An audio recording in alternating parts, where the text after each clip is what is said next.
Saudara, kami lanjutkan Sapa Indonesia Pagi dengan apa yang akan dilakukan oleh pemerintah berkaitan dengan apa yang terjadi di Bali, di mana warga negara asing atau bule di sana banyak yang kemudian berulah sehingga justru mengganggu masyarakat.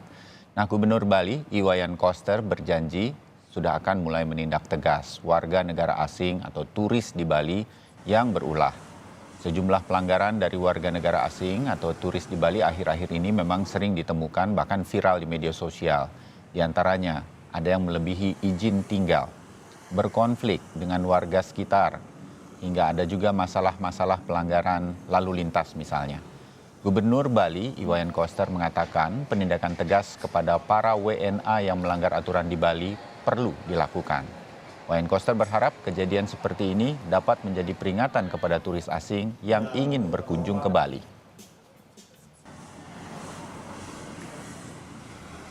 Persoalan wisatawan asing yang banyak melanggar aturan di Bali belakangan memang menjadi sorotan. Lalu bagaimana Kementerian Pariwisata dan Ekonomi Kreatif menanggapi hal ini sebagai pemerintah pusat? Kita akan tanyakan langsung kepada Mas Menteri Pariwisata dan Ekonomi Kreatif Sandiaga Salahuddin Uno. Mas Menteri, selamat pagi. Terima kasih waktunya untuk Sapa Indonesia Pagi. Salam sehat.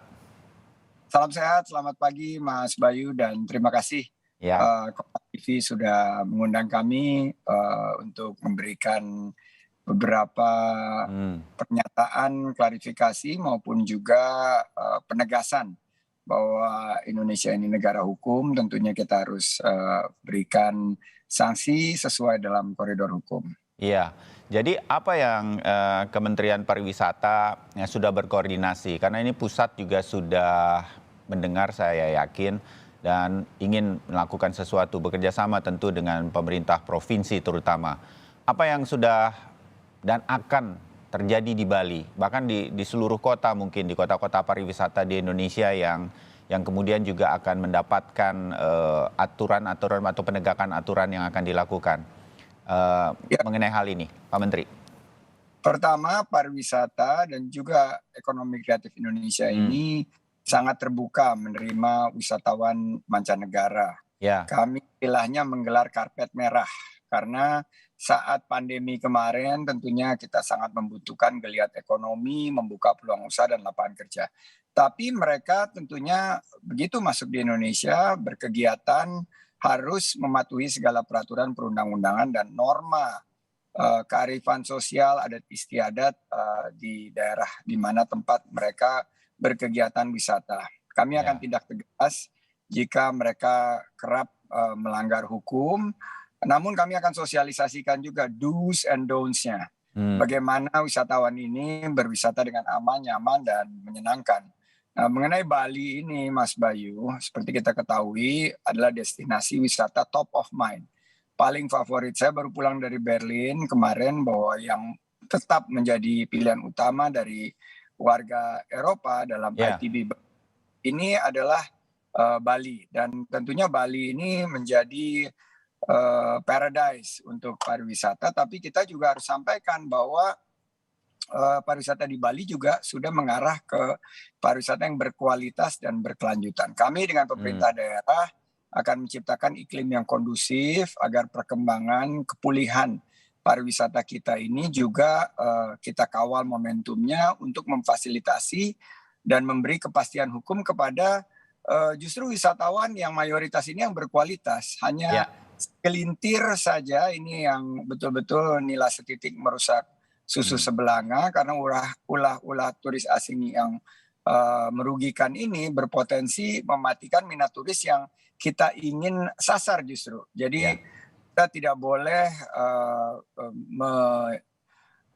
narasikan bahwa keramah tamahan kita itu adalah sikap permisif. Indonesia harus optimal untuk menyelesaikan pelanggaran-pelanggaran, termasuk pelanggaran visa oleh warga asing, dan ini harus lintas kementerian lembaga, juga harus kantor imigrasi. Saya salut dengan Dirjen Imigrasi yang baru, Pak Gubernur, Kadis Pariwisata, dan seluruh masyarakat Bali, netizen pariwisata kita yang harus mempertahankan citra Indonesia sebagai pariwisata berkelas dunia, berkualitas dan berkelanjutan. Ya, Nah, Mas Menteri begini, di satu sisi kan mereka ingin datang ke Bali untuk wisata, tetapi kemudian banyak hal yang kemudian sepertinya mudah atau gampang untuk dilanggar aturan-aturan. Sebetulnya kan mereka juga tahu, mereka datang sebagai turis dengan visa turis, nggak boleh bekerja, tapi banyak yang bekerja. Banyak yang membuka usaha-usaha, sewa mobil, sewa motor, sedemikian rupa. Padahal mereka tahu. Nah, kemudahan-kemudahan dalam tanda petik ini juga sebetulnya kan introspeksi ke dalam. Bagaimana sebetulnya urusan-urusan ini tidak boleh dilakukan oleh turis. Nah, ini juga akan terjadi nggak sedemikian rupa lintas lembaga, lintas kementerian untuk membenahi ini agar aturan ini tegak dan kemudian tidak bisa siapapun mau WNA atau dari manapun melanggar aturan-aturan ini di Bali khususnya, Pak Menteri. Kuncinya Mas Bayu adalah penegakan hukum karena kita Oke. adalah negara hukum dan kita sudah memiliki koridor hukum apa yang wisatawan mancanegara tersebut bisa lakukan. Misalnya visa 211 mereka boleh bekerja, tapi bekerjanya itu bukan untuk ranah yang diperuntukkan untuk warga lokal. Mereka bisa work from destinations. Misalnya mereka bekerja di Bali, tapi untuk perusahaannya yang ada di Australia yang memberikan kemudahan staycation atau digital nomad. Nah, itu ada visa khusus dan mekanisme kontrol untuk pelaksanaan penegakan hukum ini harus kita tegakkan secara tegas dan kita lihat peruntukannya mereka masuk ke Indonesia menggunakan visa apa. Kalau mereka menggunakan visa on arrival, mereka tidak boleh bekerja sama sekali. Dan ini akan kita terus sosialisasi dan kita libatkan instansi terkait, Kanwil Kemenkumham, juga imigrasi.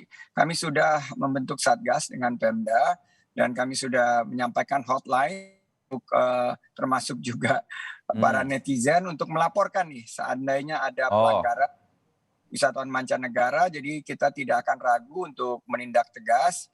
Kita perlu pengawasan dan penertiban, istilahnya law enforcement kita tingkatkan dan tentunya para warga lokal, pelaku usaha harus lihat kalau misalnya ada di sebelah kiri, sebelah kanannya yang menyewakan kendaraan atau membuka usaha fotografi, itu nggak boleh. Itu 100% untuk warga lokal dan saya akan berjuang, saya akan pertahankan karena kita kebangkitan pariwisata kita ini untuk menciptakan 4,4 juta lapangan kerja baru di 2024. Jadi ini yang harus kita tegaskan.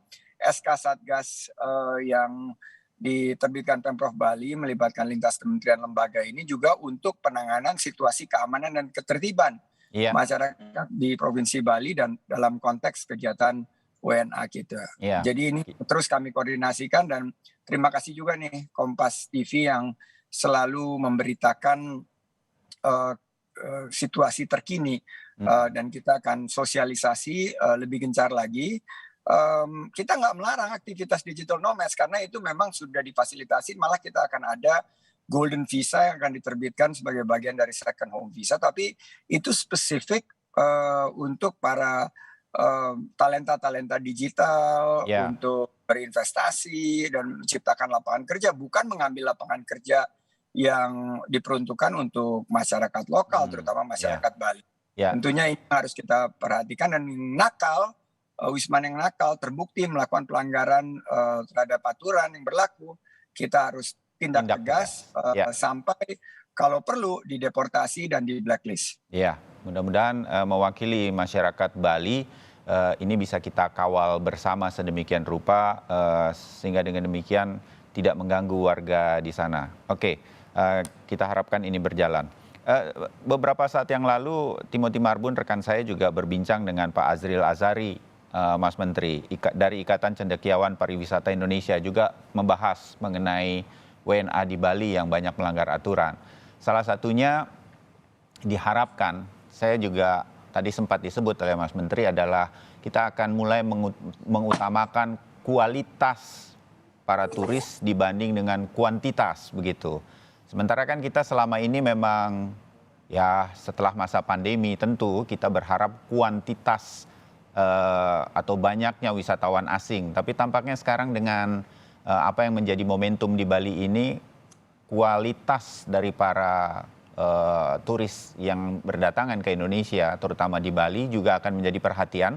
Sehingga kita kan mengenal kalau kita mau masuk Amerika, kita dilihat turis di sana, tiket pulangnya mana, bawa uang berapa. Kalau kemudian mau ada undangan, ketat sekali kedutaan besar di sini, kedutaan besar Amerika di Jakarta itu menanyakan kita sedemikian rupa, dan kita bisa ditolak sedemikian rupa sebagai bagian dari filter sebelum kita mungkin justru akan berada di Amerika, malah kemudian memanfaatkan kita sudah masuk di negara tersebut.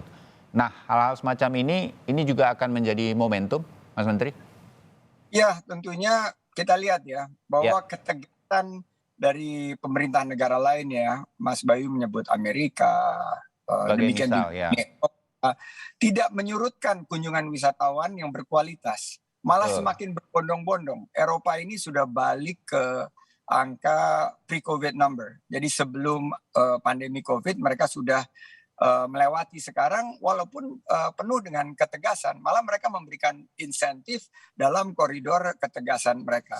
Nah, kami sudah memiliki kebijakan visa yang jelas, dan kita sudah menawarkan visa on arrival kepada 80 negara lebih, dan ini terus kita evaluasi agar pariwisata kita berkualitas.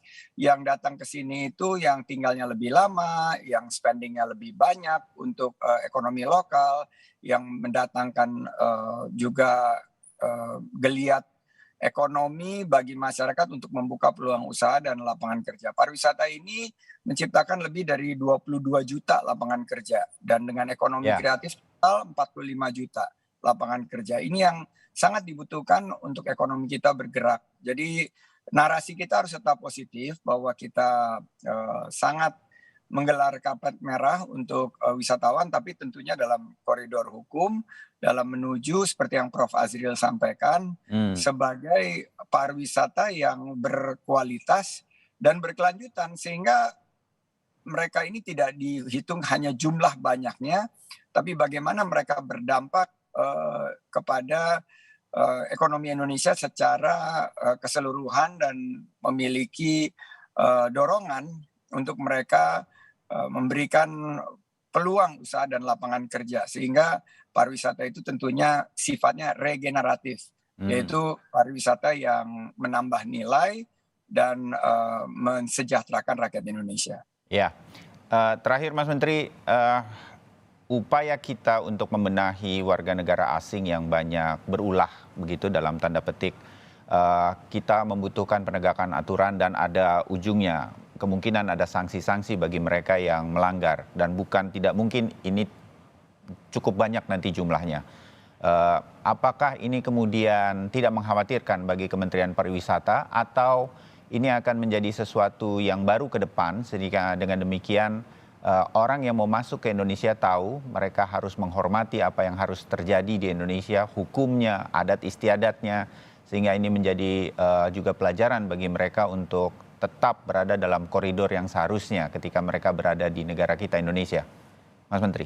Mas Bayu, kita juga punya PR untuk Hmm, mensosialisasikan dan memberikan edukasi kepada wisatawan ya, yang datang ke Indonesia, terutama ke Bali, tentang hukum perundang-undangan, norma-norma, dan itu akan terus kami gencarkan. Dan kami memiliki data dengan konsep yang targeted dan segmented. Kami akan sasar peluang-peluang potensi wisatawan yang berkualitas dan berkelanjutan. Kami yakin bahwa recovery kita atau pemulihan kita ini sudah dalam track yang betul. Tapi kita harus pastikan narasi kita hmm, adalah narasi yang positif, tegas, dan kita mengambil sanksi yang tegas bagi wisatawan mancanegara yang nakal.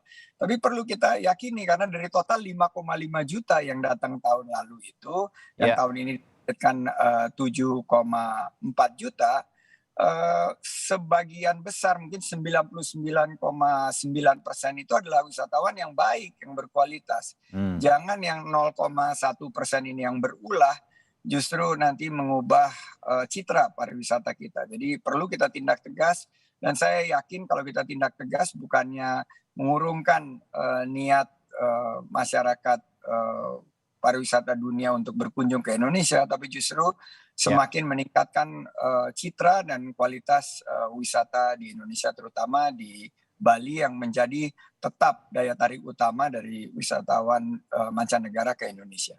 Ya, kita dukung upaya-upaya untuk membuat pariwisata kita makin dihormati, tetapi tetap diminati dari seluruh dunia.